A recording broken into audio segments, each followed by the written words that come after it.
Hi guys, welcome to session number 7 of Marketing 102. My name is Yankit Kant, and in this series we are going through the subject of marketing, which is relevant for class 12 students who are going to give the CBSE examination next year. So in our previous session, we have started with the topic of product classification, and in those sessions we have already covered the classification on the basis of durability and tangibility, and the classification of the consumer goods, that is on the basis of the time and effort a consumer is willing to put when he is purchasing an item. In today's session, we will cover the classification of the industrial goods. Now, the industrial goods, they can be classified as material and parts, capital items, and supplies and business services. And we will cover these three types of classification in today's session.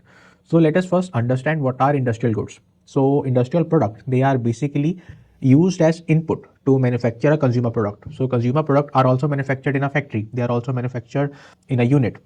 And those factories, those units also require certain kind of input. So these inputs come from the industrial product. So you can say these products are of non-personal nature. That is, they do not include personal consumption. Rather, they have a business purpose. So first, let us cover the main features of industrial product.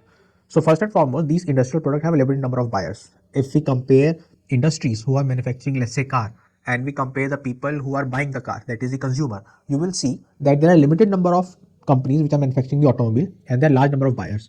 So the companies which are buying the input, with the companies which are buying the machineries to manufacture the car, they are limited in their nature. And industrial products are manufactured for those industries which are manufacturing the consumer goods. So they have limited number. So you can say the consumer base of the industrial product is limited. Second, there is a short distribution channel, meaning the people who are manufacturing the industrial goods and the people who are buying the industrial goods, the channel between these two people is often short or non-existent. You will find more often than not that there is a direct selling between the manufacturer and the buyer. You won't find wholesalers or retailers in this distribution.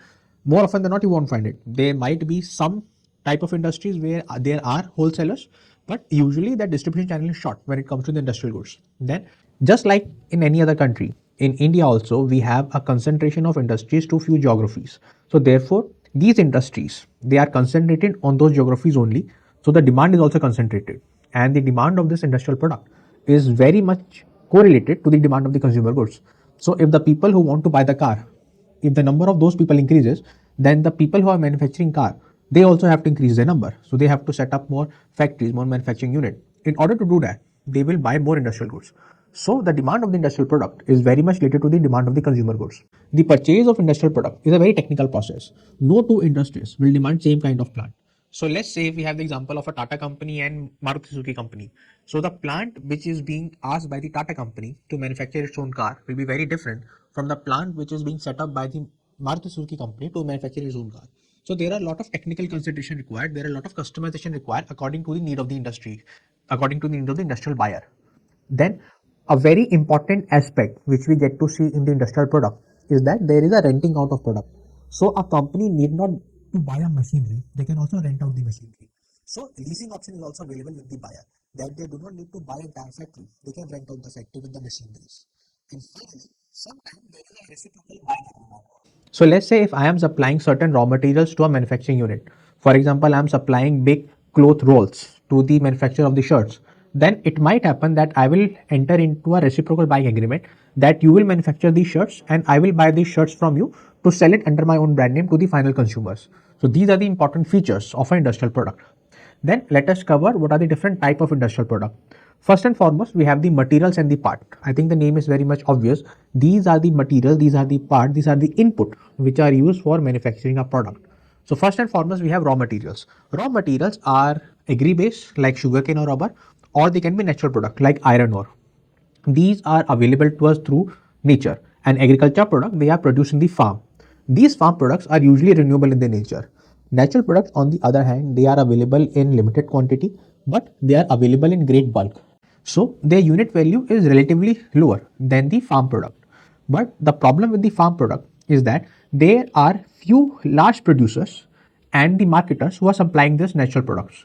So the demand and supply cycle of the natural product becomes very complicated because there are few number of producers and marketers, so there are chances for monopolies to be set up. Therefore, in this type of market of the materials and parts, supplying of the raw material, we find the buyer and the seller, they enter into a long-term supply contract. A very basic reason for this is the manufacturer of a product does not want its raw material supply to hamper. So in order to do that, in order to have a reliable supply chain, they will enter into a long-term contract with the manufacturer. Second type of material and parts, we have the manufactured materials and parts. Now these parts or these input, they are manufactured and they are further used in manufacturing of other products. For example, glass. Now glass is manufactured using the silica, but this glass in itself is an input in manufacturing of a car. So the quality and services are important factor. If a Tata company is buying glass for its car, then the Tata company will want to buy the best quality of car. These components or materials, they are further fabricated. They will be cut, they will be put to a particular shape to use in the final product. And more often than not, without being changed or modified, this product will be used as it is in the final product. So you will not change the basic feature of the glass. You will only cut the glass according to your need, but you will not fabricate the nature of the glass. So glass, plastic, iron, these are all example of the manufactured material or parts. The second type of industrial product which we have is the capital item. Now capital item are the simplest to understand. These are the big machineries or plants. So these are used in manufacturing the finished goods. Raw materials, they are converted into a finished goods. They are converted using the capital item. So all your plants, all your machinery, even the laptops, the air condition used in a factory, they are all example of the capital item. So installation of this item becomes a very important part of the purchase. The nature of this item is long term, but they're not everlasting. So the concept of depreciation applies on these items. These items need to be repaired or maintained on a regular basis. So example are your fax machine, laptops. They are all example of the capital items. The final category of industrial products we have is the supplies and the business services.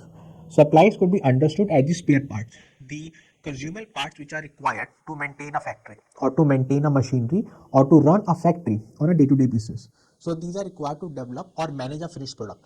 This includes maintenance and repair items and operating supplies. And business services includes all the associated services which are required to run a business properly. So services of an accountant, the services of an advertisement company, the services of a professional or a lawyer or a legal services, these are all example of the business services. With this, we have finished our classification of the industrial product and the product classification topic. I hope you like this video. If you did, please like, share and subscribe to my channel. Thank you so much for watching.